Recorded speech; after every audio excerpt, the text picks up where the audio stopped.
He divorced her without knowing she was carrying his child. 18 months later, the billionaire CEO breaks into a tiny, run-down apartment, ready to destroy his ex-wife with accusations. But instead of lies, he finds her on a torn velvet sofa, holding a newborn baby against her chest, whispering lullabies through trembling lips. When the baby opens her eyes, gray eyes, his eyes, the world stops. He left her, but she never stopped protecting him. Now there's only one question left. Can a man who once walked away learn to fight for the family he didn't know he had? Seattle rain hammered the limousine roof as Kairos Thorne, the cold-blooded, handsome millionaire CEO, stared out of the tinted glass. His jaw clenched. His phone buzzed. Liam Chen.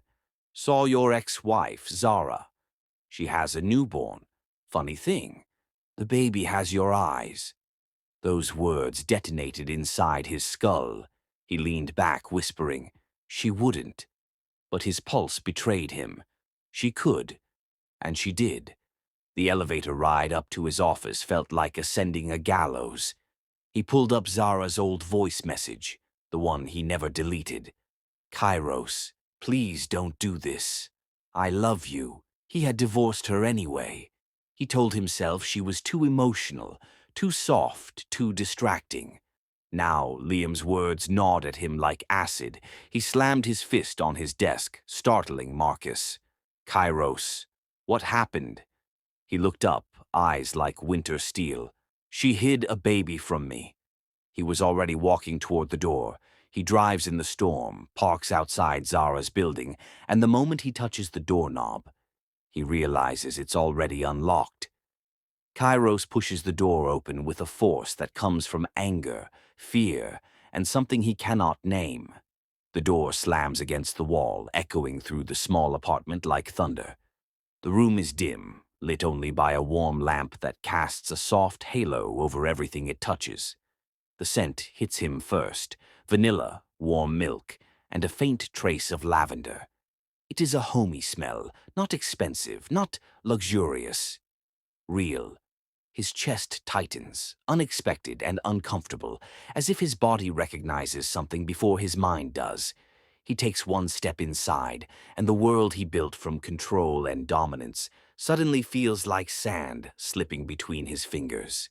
His eyes sweep the room, searching for the voice he heard on the phone, searching for the truth he refused to believe. Then he sees her. Zara is curled on a worn velvet sofa, her posture tense yet fragile, like she's bracing for a storm. The lamplight touches her brown skin like devotion, tracing her exhaustion and her strength at the same time. She looks different, softer, yet stronger, like life has cut her open and she stitched herself back together, alone. Her hair spills down her shoulders in loose waves, messy and beautiful in its defiance of perfection. Her eyes are half-lidded with fatigue, but the moment she sees him, they sharpen into shock. She tightens her hold around a tiny bundle pressed to her chest, as though shielding her entire world. For 1 second, one piercing second, Kairos forgets how to breathe. His fury evaporates into the air like steam from boiling water. The accusations he rehearsed on his drive here collapse under the weight of reality. He whispers her name like a confession. Zara. Her lips part slowly, trembling as though his presence rewrites every wall she built to survive. Kairos. The sound of his name in her voice unlocks something buried, something he thought he buried the day he signed the divorce papers. He crosses the room cautiously, each step calculated, as if she might disappear if he moves too fast. His eyes are glued to the tiny bundle she's holding. His mind tries to rationalize, to deny, to protect himself from the truth. But the truth is breathing in her arms. He stops a few feet away, voice hoarse from disbelief. Who is she? Zara's breath shakes and her fingers tremble around the baby's blanket. Her voice is soft, weighted with fear and defiance. Her name is Ilara. Kairos stares at the baby as though her name is a seismic shift in his universe. Ilara, a name he never approved, never knew existed, yet somehow fits perfectly. He lowers himself slowly, like gravity itself forces him down. His knees hit the floor, but he doesn't feel the pain. All he sees is the tiny rise and fall of her breathing. He reaches out with a shaking hand, instinctive and terrified. Zara immediately pulls the baby closer, her body curving protectively around her child. That movement hits him harder than a physical attack. It tells him everything. Zara doesn't trust him. He swallows hard and tries again. Is she mine? Zara's eyes fill with conflict. Anger, fear, heartbreak. You looked me in the eyes during the divorce, she whispers, voice cracking under the weight of those memories. And you said the worst tragedy in life is being bound forever by a child. The words slice through him like a blade. He remembers that moment, the coldness, the arrogance, the belief that emotions were obstacles. He didn't realize those words were bullets. What was I supposed to do, Kairos? Her voice quivers, not with weakness but with exhaustion. Exhaustion from protecting their daughter alone. He tries to respond, but his throat closes. He thought he came here for answers, yet somehow he's the one being confronted with consequences. She looks away from him, her jaw clenched, and he knows there are stories engraved in those small scars beneath her eyes. He wants to ask 1,000 questions: where she went, how she survived, how she endured childbirth alone. But questions feel selfish when he wasn't there. He looks at the baby again, softer this time, as though she is made of glass and light. Zara finally eases her grip, letting him look. The blanket shifts, revealing the tiniest face he has ever seen. Her skin is delicate, her lips a soft rose color, her hair dark and wispy like feathers. Then she opens her eyes. Gray. His gray. His breath fractures. Every wall he built over the years crumbles from the inside out. He stares, unable to look away, as though the rest of the world no longer exists. His fingers hover near hers, trembling, unsure if he has the right to touch her. Zara watches him carefully, her gaze guarded, prepared to pull the baby away at the slightest threat. Slowly, cautiously, he extends one finger toward Ilara's tiny hand. He hesitates an inch away, unsure if touching her will destroy him or save him. Ilara's hand moves instinctively, tiny fingers curling around his with surprising strength. The world stops. It doesn't spin. It doesn't breathe. It holds him there. His vision blurs, and he doesn't know if it's shock or emotion. He has spent his life conquering people, businesses, and cities, but he is undone by a 6-pound infant. His voice breaks without his permission. Zara, why didn't you tell me? She swallows, her eyes raw and glossy under the lamplight. You said you never wanted a child tethering you to anyone. I believed you. The silence between them becomes a living thing, pressing against his ribs. He opens his mouth to argue, but Ilara squeezes his finger again, as if she chooses him. Something inside him shatters, painfully, beautifully. He whispers so softly that only the baby can hear. I didn't know what forever meant until now. Zara hears him, and it terrifies her more than his anger ever did, because vulnerability was the one weapon she never prepared for. His breath trembles as he looks up at her. I would have stayed. You didn't, she whispers. Her words are not cruel, just true. He feels them in his bones. Neither of them moves. Neither of them speaks. They exist in this fragile universe, just the three of them. For the first time in his life, Kairos isn't thinking about control, pride, or ego. He is thinking about what he lost, and what he might still lose. He wants to tell her everything, that he was scared, that his fears weren't her fault, that he never stopped loving her. Instead, he stays kneeling because acknowledging his mistakes feels like the only thing he can offer right now. Zara wipes a tear before it falls, but Kairos sees it anyway. Her strength makes him feel weak. His regret makes him feel alive. He wants a second chance. He wants to fix everything. But maybe wanting isn't enough. The room is quiet, so quiet he can hear the faint sound of Ilara's breathing. He gently pulls his finger back, afraid of overwhelming the baby. Zara tenses as if expecting him to rage, to accuse, to become the monster she remembers. Instead, Kairos stands slowly, quietly, like a man carrying centuries of regret. He opens his mouth to speak. But suddenly the entire door behind him shakes violently. A fist slams against the wood with ruthless force. Zara jumps, clutching Ilara. Kairos whips around toward the entrance, eyes narrowing, body turning to steel. The pounding continues, harder, angrier, relentless. Someone is trying to get in. A deep voice roars from the other side of the door. "Open the door, Zara. You're not supposed to have visitors." The door bursts inward as Kairos lunges toward Zara, instinctively shielding her with his body.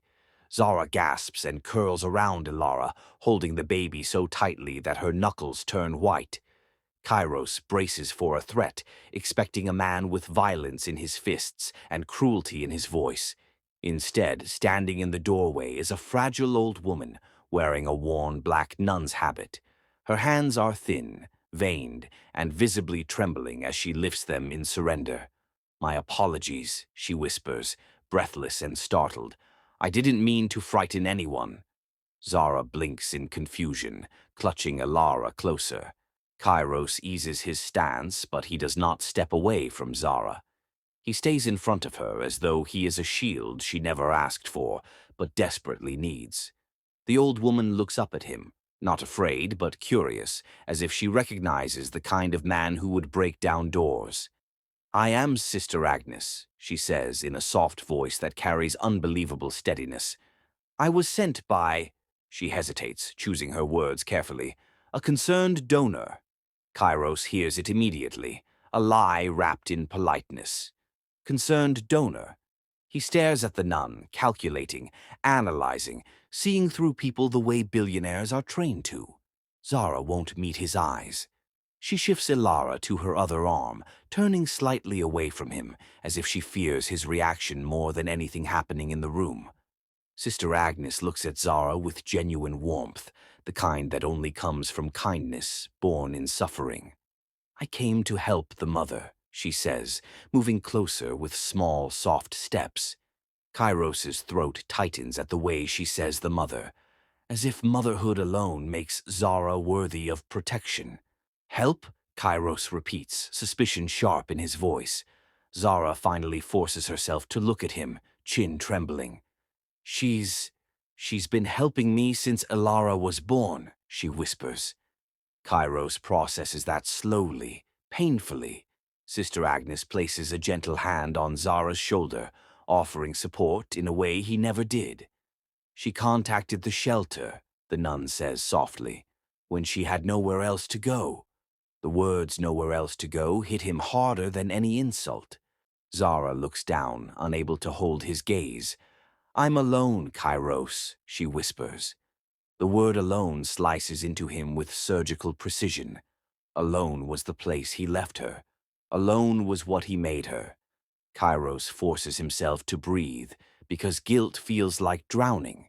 Sister Agnes studies him with ancient, knowing eyes. "And who are you?" she asks. Kairos opens his mouth, but the words feel jagged. "I'm someone who should have been here."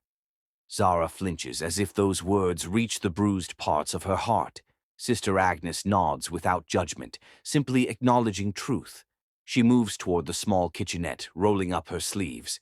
"Zara, you need to eat," she murmurs, already preparing a bottle. Kairos watches her create a sense of home inside this tiny space, something he could never buy with all his wealth. He stands awkwardly, unsure where to put his hands. Then Sister Agnes holds out the bottle to him. "Feed her," she says. Kairos freezes. "Me? You're here," she replies simply. He has signed billion-dollar deals without hesitation, but his hands shake as he takes the bottle. Ilara whimpers, tiny lips searching. Zara watches him with guarded instinct, torn between trust and fear. Kairos sits beside her, slow and careful, as if proximity alone could break her. Ilara latches onto the bottle, tiny hands curling at the air. Kairos stops breathing. He feels her warmth against his wrist, and something ancient and instinctive blooms in his chest. He holds her like she is made of fragile hope. Zara stares, unwilling to show how this sight is destroying her. Sister Agnes smiles knowingly. "Babies know when they are being held by someone who needs them," she says, her voice soft like prayer. Kairos shifts, still feeding the baby, trying not to show how deeply her words cut. Zara looks down, blinking away tears she refuses to let fall. Kairos whispers without thinking, his voice cracking. "She needs me?" Sister Agnes places her hands together as if in blessing. "No," she says quietly. "You need her." Zara turns her face away, as if she can't bear to hear more. Kairos doesn't sleep that night. He doesn't leave. He stays there, watching, learning, trying. He watches Zara feed Ilara at 2 a.m., then again at 4 a.m. He watches her doze upright against the sofa, afraid to lie down because she might drop the baby. He sees the quiet terror in the way Zara sleeps, ready to wake at the smallest sound. At sunrise, he's still there. Zara wakes to find him pacing the tiny room, bottle in hand, rocking Ilara against his chest. He whispers nonsense to the baby, his voice low and soft as though he is afraid of breaking her dreams. Zara stands silently, watching a version of him she never knew existed. A version she once prayed for. He looks up and catches her watching, guilt flooding his expression. "You should sleep," he whispers. Zara shakes her head, voice tight. "If I sleep, she might need me." Kairos steps closer, shifting Ilara gently. "Then let me be here when she does." For a moment, Zara just stares, torn between wanting to believe him and knowing better. Marcus arrives later, shocked to find Kairos at a tiny apartment instead of a skyscraper boardroom. Marcus watches through the doorway as Kairos warms another bottle. "Kairos," Marcus says, voice low, "you rearranged an entire CEO schedule for feeding time." Kairos keeps shaking the bottle without looking up. "I'm not leaving her." Marcus studies him, jaw clenched with unspoken concern. "You're changing," he says quietly. Kairos finally looks up, meeting Marcus's eyes. "I'm not changing," he says. "I'm becoming who I should have been." He returns to Ilara, holding her gently, brushing her hair with the side of his thumb. Night becomes routine. Zara falls asleep against the wall. Kairos feeds Ilara. Sister Agnes folds laundry and hums a lullaby that sounds ancient and healing. Later, when the room finally falls silent, Kairos leans close to Ilara, his voice barely above breath. "I will never leave you." The words are not a promise. They are a vow carved from regret. Zara stirs in her sleep, her breathing uneven. Outside, wind brushes against the window pane, carrying eerie softness. The night feels fragile, as though it could shatter with a sound. Then Zara bolts upright, eyes wide with terror. She gasps, clutching Ilara as if someone tried to rip her from her arms. I heard something," she whispers. Kairos stands instantly, scanning the dark room like a predator. Zara's body trembles as she stares toward the window. "I swear someone was watching us." Kairos steps closer to the glass, jaw tightening as he sees something move in the reflection, a shadow outside. A silhouette slips away into the darkness, leaving behind a chilling whisper on the cold window pane. Someone knows Ilara exists. Kairos didn't sleep after Zara's scream. He stayed by the window until dawn, watching the street below like it owed him answers. Every car that passed made his jaw clench tighter. He wasn't the same man who used to bury himself in mergers and acquisitions. Now all he could think about was the silent terror in Zara's eyes.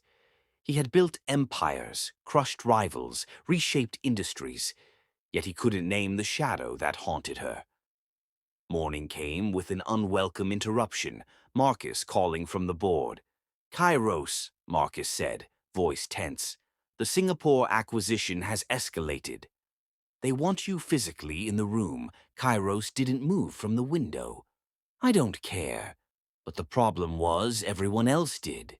This acquisition was the biggest in 3 years, positioned to change the trajectory of his company. Investors were restless, the board was anxious, and Marcus was drowning under pressure.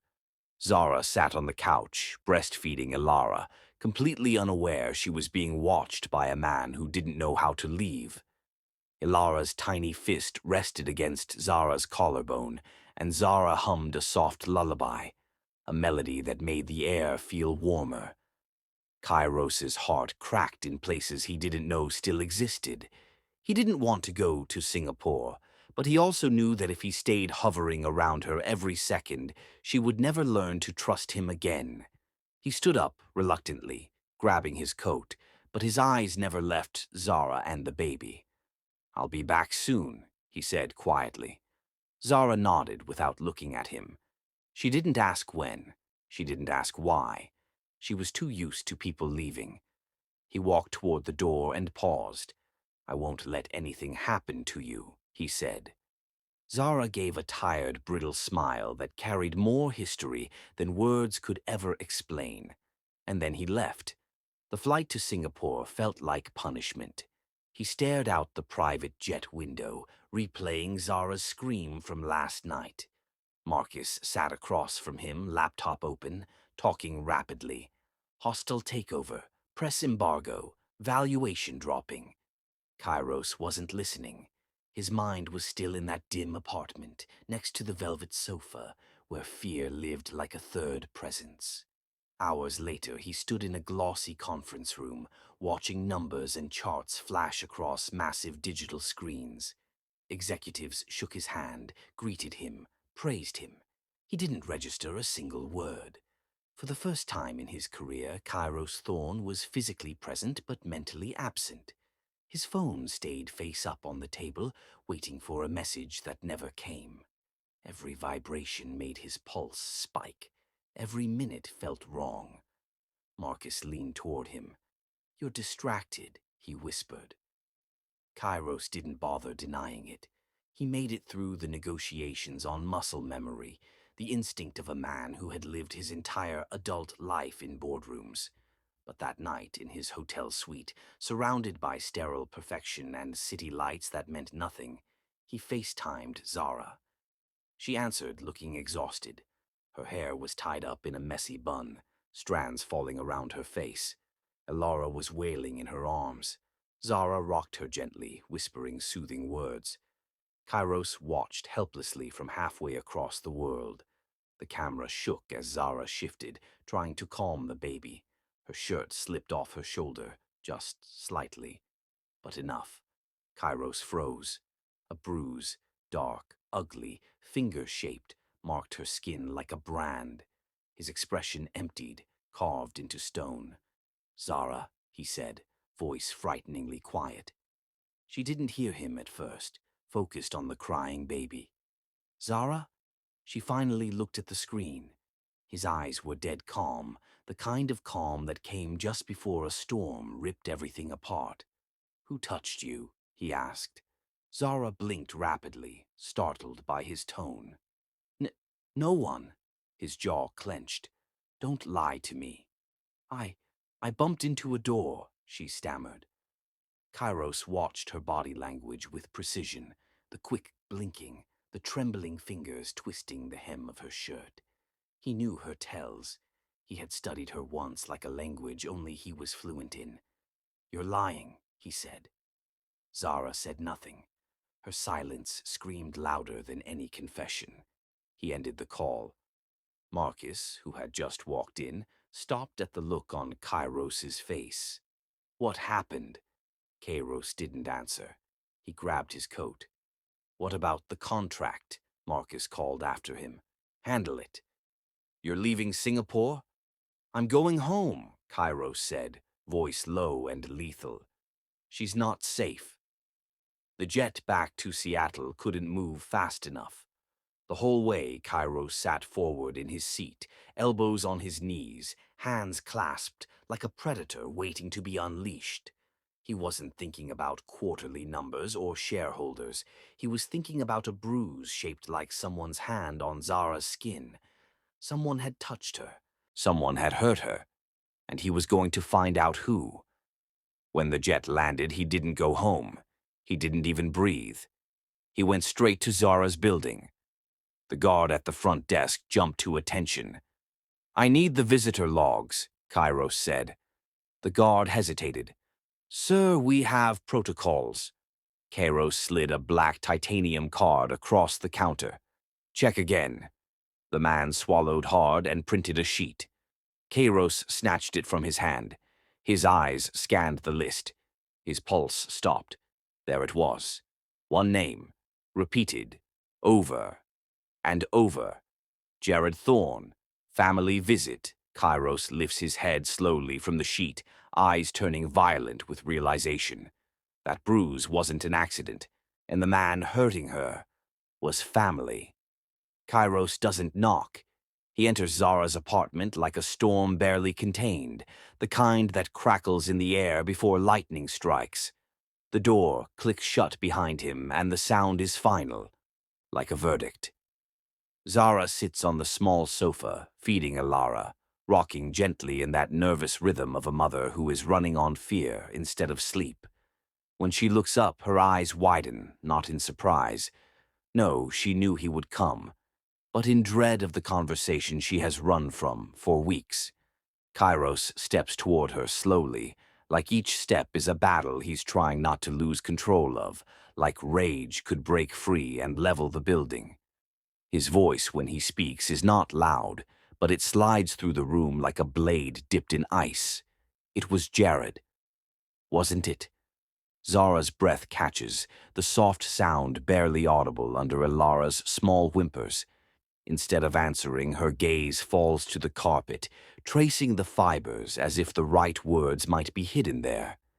Kairos sees everything she isn't saying.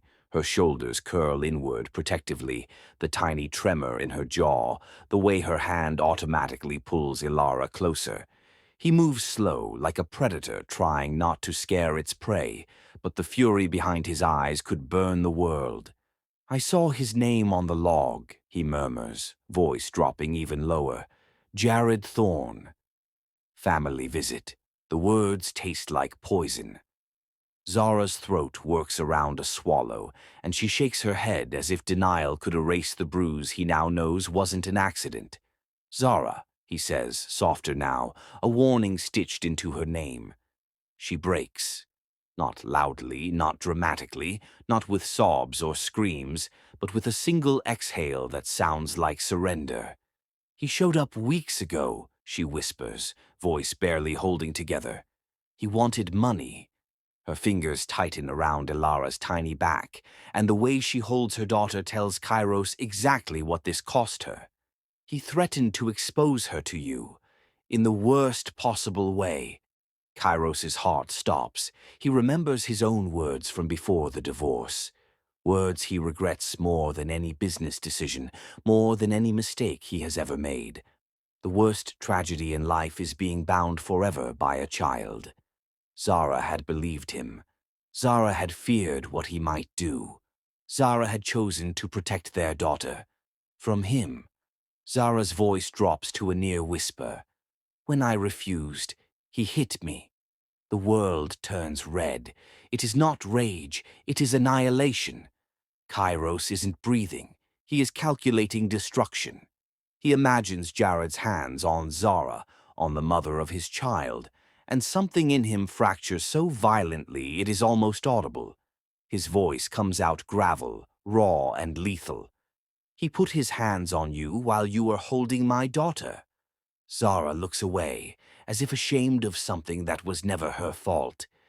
He steps closer, kneels in front of her, slowly, carefully, terrified that a sudden move will make her yield to that instinct to hide. "Look at me." She doesn't. Her chin trembles. Zara, he says again, but this time it isn't a demand, it's a plea. She finally raises her gaze. Tears cling to her lashes, but she refuses to let them fall. You protected our daughter from him, Kairos says, voice hoarse. And I wasn't here. Zara's breath breaks, and finally a tear slips down her cheek, not from weakness, not from fear, but from exhaustion. The kind only a woman who has carried too much for too long understands. Kairos lifts his hand but stops just inches from her cheek, as if seeking permission to touch her. When she doesn't pull away, he wipes the tear with the back of his knuckle, so gentle it hurts. Ilara whimpers, sensing tension. Kairos reaches out and gathers the tiny baby into his arms, cradling her like she is made of stardust and glass and holy things he was never meant to hold. Ilara yawns, tiny mouth forming a fragile O, and rests her cheek over his heartbeat. Something shifts in him, quiet, powerful, unbreakable. He presses a soft kiss to her forehead, his jaw tightening with resolve. He turns back to Zara. His voice is low, steady, deadly determined. Never again. She blinks. What do you mean? Kairos stands, holding Ilara securely against his chest, his body instinctively positioning itself between Zara and the world. You're not staying here, he states. You are not hiding. You are not running. Zara opens her mouth, maybe to protest, maybe to apologize. But Kairos cuts her off with a calm fierceness that leaves no room for argument. Pack your things. Kairos meets Zara's eyes, voice final and absolute. I'm taking you both somewhere safe. Kairos doesn't look back once as they leave the old apartment behind. He simply says, "Stay close," and Zara follows, clutching a small bag and Ilara wrapped against her chest. The elevator ride to the top of Helios Tower feels endless, every floor rising like a question Zara is terrified to answer. The doors open directly into Kairos's penthouse, and she freezes. The space is vast. Floor-to-ceiling glass walls overlook the glittering city. Soft lighting glows against marble and steel, everything silent except the hum of distant traffic. Zara feels small, wildly out of place, like her footsteps might stain the immaculate floors. I don't belong here, she whispers, voice frayed with insecurity. Kairos turns to her slowly, with that intense silence he uses instead of poetry. You belong with me. He says it without hesitation, like it was never up for debate. She looks away, overwhelmed, her eyes dropping to Ilara's tiny sleeping face as if grounding herself to something familiar. Kairos shows her the guest suite, though it looks nothing like a guest room. It's soft, warm, wrapped in cream fabrics and gentle lighting, already stocked with baby clothes and formula Marcus must have rushed to get. Zara swallows hard. Someone prepared for her. Someone expected her. She lays Ilara down in the crib, tracing a small hand across her daughter's cheek, and when she finally sinks into the bed, exhaustion wraps around her like a thick blanket. The mattress feels like clouds, the sheets smell like fresh linen, and for the first time in months, she sleeps without fear. Outside her door, Kairos stands guard, not moving, not sitting, just watching the hallway like his presence alone can keep nightmares away. Marcus eventually emerges from the elevator, tired and annoyed, tie crooked, holding a cardboard box full of baby bottles and formula. You're falling for her again, Marcus says quietly, not accusing, just stating what the whole universe can already see. Kairos doesn't deny it. He looks down the hall toward the closed door. I never stopped. The days that follow are quiet, surprisingly gentle. Zara moves through the penthouse like she's learning to breathe again. Every morning she stands by the window and watches the sunrise reflect off skyscrapers, painting the world gold. Ilara's giggles echo through the living room when Kairos lifts her high in the air, pretending she can fly. Zara paints again for the first time in months, sweeping strokes of color exploding across canvas like emotion set free. Kairos watches her work from a distance, entranced by the way color transforms her posture, how she goes from tense to bright, guarded to glowing. He doesn't touch her, doesn't corner her, doesn't force anything.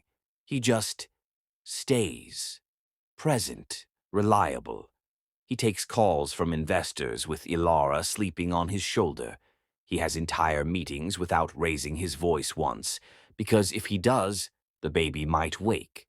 Zara catches him one afternoon, staring at Ilara with an expression she can't decode, something fierce, something fragile. He murmurs, "She smiled at me." Zara's heart stutters. Because she knows that Kairos Santorini has closed billion-dollar deals without blinking, but a baby smile has him undone. Peace, unexpected, intoxicating, settles over them like a temporary miracle.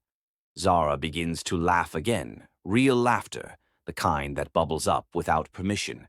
Kairos starts leaving handwritten notes beside her morning tea. "You're safe here. Paint today. I like watching you smile." He doesn't sign them. He doesn't have to. Every night, while Zara sleeps, he stands by the crib and whispers, promises Ilara won't remember. But he will. "I will not fail you. No one will touch her again. No one will touch her mother again. The world outside falls away. For the first time, they feel like a family, until the illusion shatters. The elevator dings. Too early, too fast, too abrupt. Marcus bursts through the glass doors, breathless, panic turning his voice sharp. "Kairos, we have a problem." Kairos straightens, body shifting from tender father to lethal strategist in an instant. "What happened?" Marcus throws a tablet onto the table, footage already playing. "Jared isn't done. He's coming here." Tonight, Zara's paintbrush freezes in midair, color dripping down the canvas, every breath radiating violence he hasn't yet unleashed. "You don't get to speak about my family." Liam lifts a brow. "Family? You forfeited that right when you signed divorce papers without reading them properly." Kairos freezes. "What are you talking about?" Liam smiles, slow, deliberate, merciless. "Zara tried to tell you she was pregnant. You refused to listen." Zara closes her eyes, pain washing across her face like a wave, because every word is true. Kairos's hands clench so hard, veins rise under his skin. "Zara loved you," Liam says, leaning closer. "She begged you to see her, to choose her. But you didn't. You chose freedom." Kairos's pulse roars in his ears, but Liam isn't finished. "And now you want them back? A wife you broke? A child you didn't want?" Kairos doesn't speak, can't speak, because shame, grief, and rage are choking him all at once. Liam leans in until his breath touches Kairos's cheek. "You don't deserve either of them." Zara lets out a small sound, barely audible, like her heart is splitting open all over again. Kairos hears it. Something detonates inside him. His control, his armor, finally shatters. 1 second, Liam is smirking. The next, Kairos surges forward with violence born from love, loss, and months of held-back agony. His fist connects with Liam's jaw in a brutal, bone-cracking hit that echoes through the penthouse like thunder. Liam collapses, crashing into the marble floor, stunned, blood already blooming at the corner of his mouth. The impact shakes the room, the altars of glass, the soft glow of evening, the fragile peace they built. Kairos towers over him, chest heaving, eyes burning with something raw and primal. He doesn't speak. He doesn't apologize. He just stands there, breathing hard, hands shaking from the force of finally defending what matters. Silence falls. Then Kairos turns, slowly, to face Zara. Zara stands frozen, holding Ilara, and she has witnessed everything. The sound of the punch still vibrates in the air. Liam lies crumpled on the polished marble floor, groaning, one hand pressed to his jaw. Kairos stands over him, chest rising, eyes storm-dark and vicious, every line of his body coiled with an anger that has nothing to do with pride and everything to do with betrayal. Zara clutches Ilara against her chest, frozen in the doorway. She should look away, but she can't. She watches the man who once terrified her, now shaking from something that looks dangerously like regret. Kairos turns, sensing her presence, and the rage draining from his face is instant. His entire world halts in that single heartbeat. Zara, Ilara, his past and his future standing in the same place. Zara tightens her hold on her daughter, protecting, instinctive. Her eyes flick to Liam, then to Kairos, studying him as if she's seeing him clearly for the first time. Past the power, past the authority, past the mask he has always worn like armor. Kairos steps toward her, slow, measured, as though he's approaching something fragile that could disappear if he moves too fast. The muscles in his jaw flex. His voice strains around the words. Zara, I'm not that man anymore.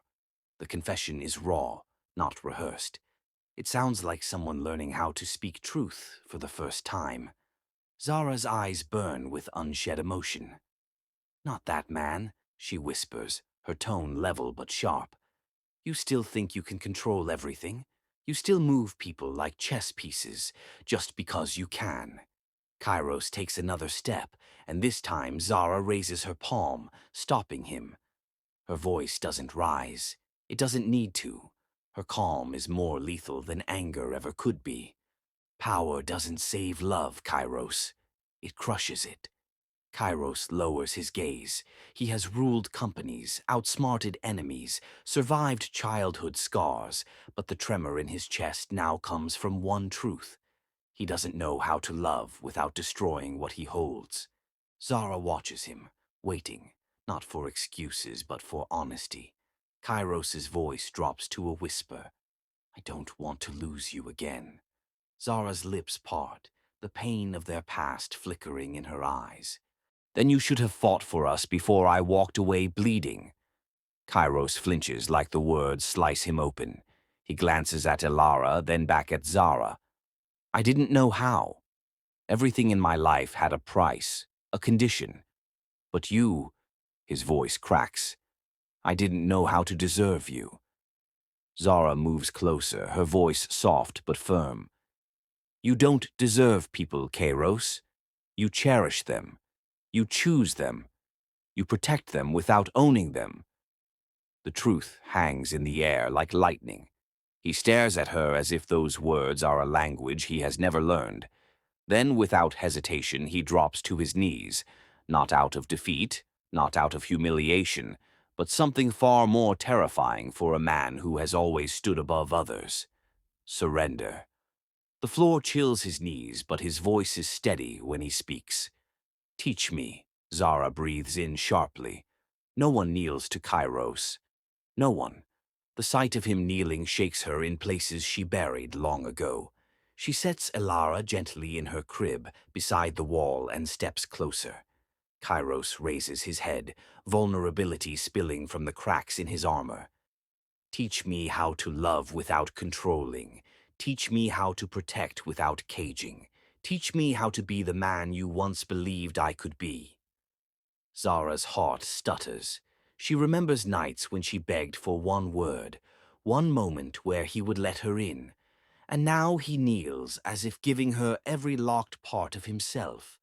She kneels too, not to mirror him, but to meet him. She lifts his chin with gentle fingers. If you want to protect us, she whispers, voice trembling with truth, you must learn to share your power. Kairos's breath catches. For him, power has always been survival, and surrender has always meant weakness.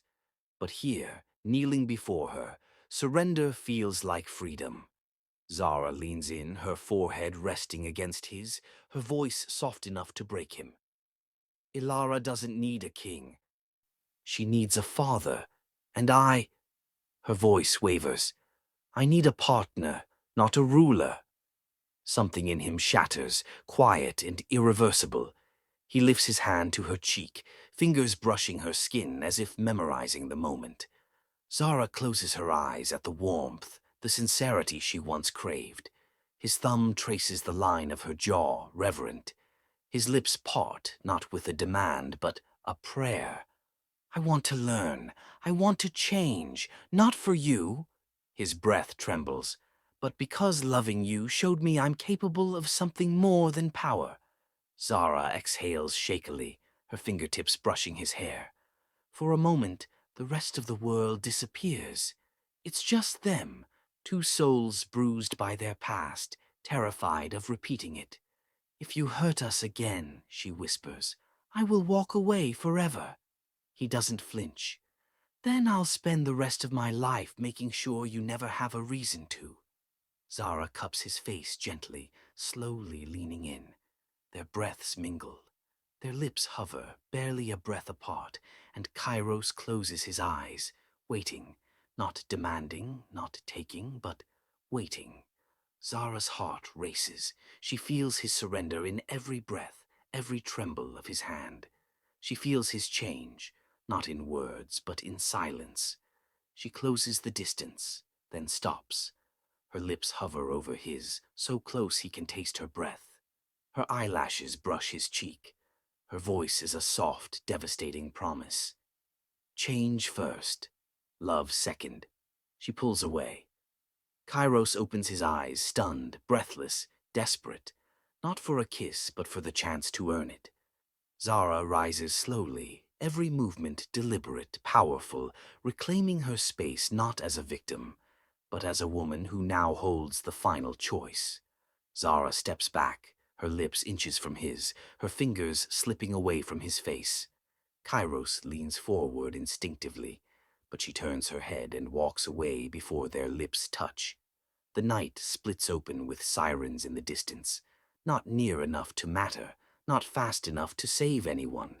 Rain slams against the pavement like thrown stones, the kind that sting skin and blur reality. Zara wakes disoriented, her wrists bound, her mouth dry, her head throbbing as if someone punched her memories loose. The air smells like salt, rust, and gasoline. She tries to move, but her ribs ache, and she realizes she's inside a moving vehicle. She struggles to sit, heart pounding, every nerve screaming not again, not powerless again. Then a familiar voice slices through the noise, Jared's voice, low, unstable, shaking with that mixture of desperation and entitlement. I wouldn't have to do this, he mutters to himself, gripping the steering wheel so tightly his knuckles whiten. If she had just listened, if she had just given me what I deserved. Zara squeezes her eyes shut. He said similar words when he hit her the first time.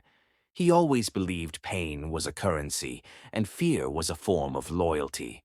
She refuses to give him either. Let me go, her voice cracks. Jared ignores her, eyes locked on the dark road ahead. Wipers scrape violently against glass. You owe me, he hisses, as if convincing himself. You owe me everything. I protected you when nobody else did. Zara laughs, a broken, tired sound. You protected what you could take from me. Jared slams the brakes, spins toward her, rain and lightning flashing in his wild eyes. He took everything from me, he screams. You think that billionaire will save you? He took my chance at a future when he took you. So now I take what he values most. Zara's blood freezes. Ilara. She stares at him, horror clawing up her throat. Where's my daughter? He smirks, sick satisfaction rolling across his face. With that nun, the old witch in that stupid habit. She couldn't stop me from taking you, Zara screams into the storm, raw panic, raw terror. Meanwhile, at Kairos's penthouse, chaos erupts. Elara wails from Sister Agnes's trembling arms, and Kairos stands in the center of the room like a storm wrapped in flesh. Marcus tries to talk him down, but there's no reaching him. Not right now. Not when Zara is gone. Not when her scent still lingers in the hallway. Not when her paintbrush is still resting on the table beside an unfinished canvas, something bright and full of hope. Jared took her, Sister Agnes whispers. He said he knew you would chase him. He wants leverage, Kairos doesn't speak. He just grabs his keys, turns on his heel, and walks out. Every step a silent vow. The elevator ride down stretches like a slow descent to hell. His lungs burn from holding back every violent instinct. He calls a private investigator, tracing Jared's phone. Lightning flashes as he speeds onto the highway, wipers unable to keep up with the violent rain. Where is he? Kairos growls. A voice on the phone answers, Old Industrial Pier. The one scheduled for demolition, Kairos hangs up before the sentence ends. Zara, in the car, sees the pier through the rain, a broken skeleton of a dock, waves smashing violently against wood that should have fallen apart years ago. Jared drags her out, the wind ripping at their clothes. She slips in the mud, cuts her knees, but he yanks her back up. Stop, she gasps. Listen to me. This won't fix anything. This fixes everything, he screams. His voice echoes across the water. His grip tightens on her arm until she winces. Zara's lungs inhale fear, but her voice holds calm. Hurting me doesn't give you power. It just proves you never had any. The rain stops for a second, not literally, but emotionally, because Jared freezes like her words struck something deep. Then headlights slice through the storm. A black car skids to a stop. The driver door swings open before the car fully halts. Kairos steps out, rain drenching his suit instantly, hair slicked back, eyes burning with lethal intention. This isn't CEO Kairos. This is a predator stripped of civilization. Jared laughs, too loud, too hysterical. Look at that. She didn't call for you. You came running anyway. Kairos's voice drops to something darker than thunder. Let her go. You don't own her, Jared spits. You had her once and threw her away. I won't. Kairos steps closer, no hesitation. I don't own her. I choose her. Zara gasps at the truth in it. Jared shoves her behind him like a shield. She's my sister. Kairos roars, voice tearing out of him. She owes you nothing. Wind howls as if the world itself agrees. Touch her again, Kairos says, low and deadly, and I bury you myself. Jared lunges first. A fist swings blindly, fueled by fear, not skill. Kairos meets it with precision, years of pent-up guilt releasing through every punch. They slam into the wet pier, boots sliding, fists striking, breath ragged. No fancy moves, no elegant choreography. Just two men fighting with the purest parts of themselves, rage versus desperation. Jared grabs a rusted pipe from the ground, swinging wildly. Kairos blocks it with his arm, pain tearing through him, but he doesn't flinch. He tackles Jared, slamming him into the slick wood. Rain pours, wind screams, water crashes below, threatening to swallow them both. You don't deserve her, Jared spits. You don't deserve that baby. Kairos's voice breaks, shattering, raw, honest. I know, but I'm trying, which is more than you've ever done. One final punch knocks Jared backward, pipe clattering to the ground. Police sirens flash in the distance, getting closer, blue and red cutting through the storm. Jared wheezes, face bleeding, rain washing away the evidence. Officers rush in, tackling Jared before he can run. Cuffs snap around his wrists. Zara breaks free and runs. Doesn't walk, runs into Kairos's arms. He catches her as if his body was built to do that one thing. She sobs into his chest, fingers tangled in his soaked shirt. I thought I'd never see you again. Kairos cups her face, breath trembling. I would search every country, every ocean, every lifetime she believes him. Because when he says it, he sounds like a man who would burn the world for two people, her and Ilara. Rain slows, not because the storm ends, but Because time holds its breath. Kairos reaches into his jacket, pulls out a small velvet box, dark blue, the color of midnight promises. Zara freezes. Kairos.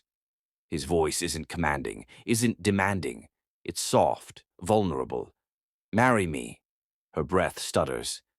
Don't do this because you feel responsible. He shakes his head. Not because you're trapped. He lifts the box, opens it. A ring catches the faint, broken light of a distant street lamp. Because you're free. Zara's lips part, but no answer escapes her. The ring gleams between them, waiting. Rain clings to Zara's eyelashes, mixing with her tears as she stares at the ring resting in Kairos's open palm.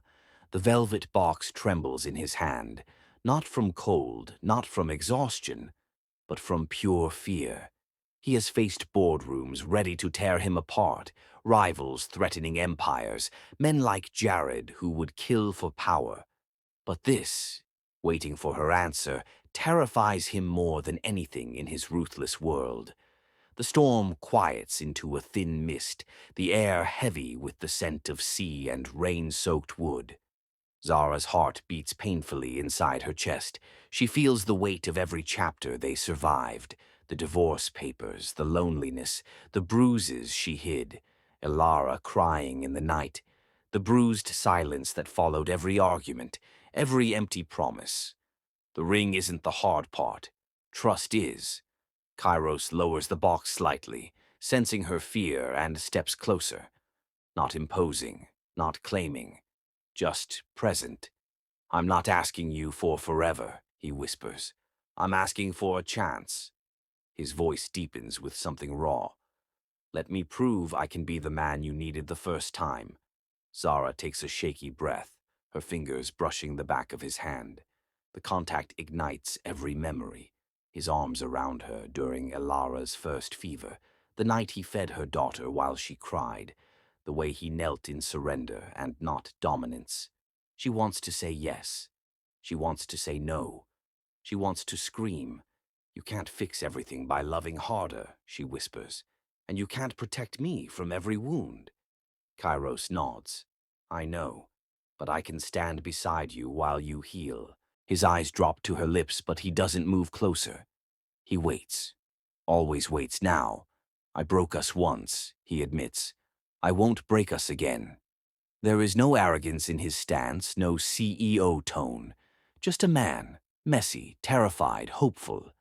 Zara wipes her wet cheek. I'm not afraid of loving you, Kairos. I'm afraid of losing myself again. The words cut him open. He closes the ring box gently, not out of rejection but respect. He doesn't put it away. He holds it between them, a choice suspended. Then choose yourself, he murmurs. If choosing me means you disappear, then walk away. I'll spend the rest of my life grateful that I once had you. A sob bursts from her lips, small but real. Nobody has ever loved her like that, not even family. She steps closer, rain-soaked hair clinging to her cheeks, voice trembling. You were the first person who made me feel like I belonged. Kairos's throat tightens, and I'll spend forever making you feel free. She imagines the life beyond this storm, mornings wrapped in warmth, Ilara learning to walk, paint splatters on penthouse windows, laughter echoing across kitchen walls. She imagines fights, trust exercises, therapy, messy progress. She imagines being seen, not as responsibility, not as obligation, but as choice. Just then, footsteps splash against the pier. Sister Agnes appears, soaked, holding Elara under a blanket. The baby reaches toward Zara with tiny fingers. Zara crumbles, lifting her daughter, pressing her close. Elara giggles, unaware of storms or proposals or scars. Kairos watches them, eyes softening into something holy. You don't owe me an answer tonight, he says gently. You don't owe me anything. Zara looks at him, really looks, at the man who fought for her, not the one who once abandoned her. Maybe I don't owe you, she whispers, but maybe I want to give you one. She steps closer, Elara nestled between them, tiny breaths warming their chests. If we do this, Zara says, we do it slowly, together. Without running away when it gets hard, Kairos nods, voice barely holding together. I'll walk every step beside you. Zara slides one hand to the side of his face, thumb brushing the scar on his cheek, left by Jared's ring during the fight. Kairos closes his eyes, leaning into her touch as if it's oxygen. Elara reaches out, tiny fingers touching Kairos's chin, as if sealing something unspoken. Zara whispers, This feels like a beginning. Kairos's voice cracks. It is. She places her forehead against his, rain and tears blending. For the first time, they are not running from the past or bargaining with the future. They're choosing the present. Zara places her hand over his heart. Ask me again when we're ready. Kairos nods, breath trembling. And I will. The rain finally stops. Streetlights soften. The world exhales. Zara steps into his arms willingly, not as rescue, not as apology, just as herself. And Kairos holds her carefully, reverently, as if she is breathing life back into him. For the first time, peace feels possible. As Kairos unlocks the penthouse door, he freezes the ring box isn't in his pocket anymore.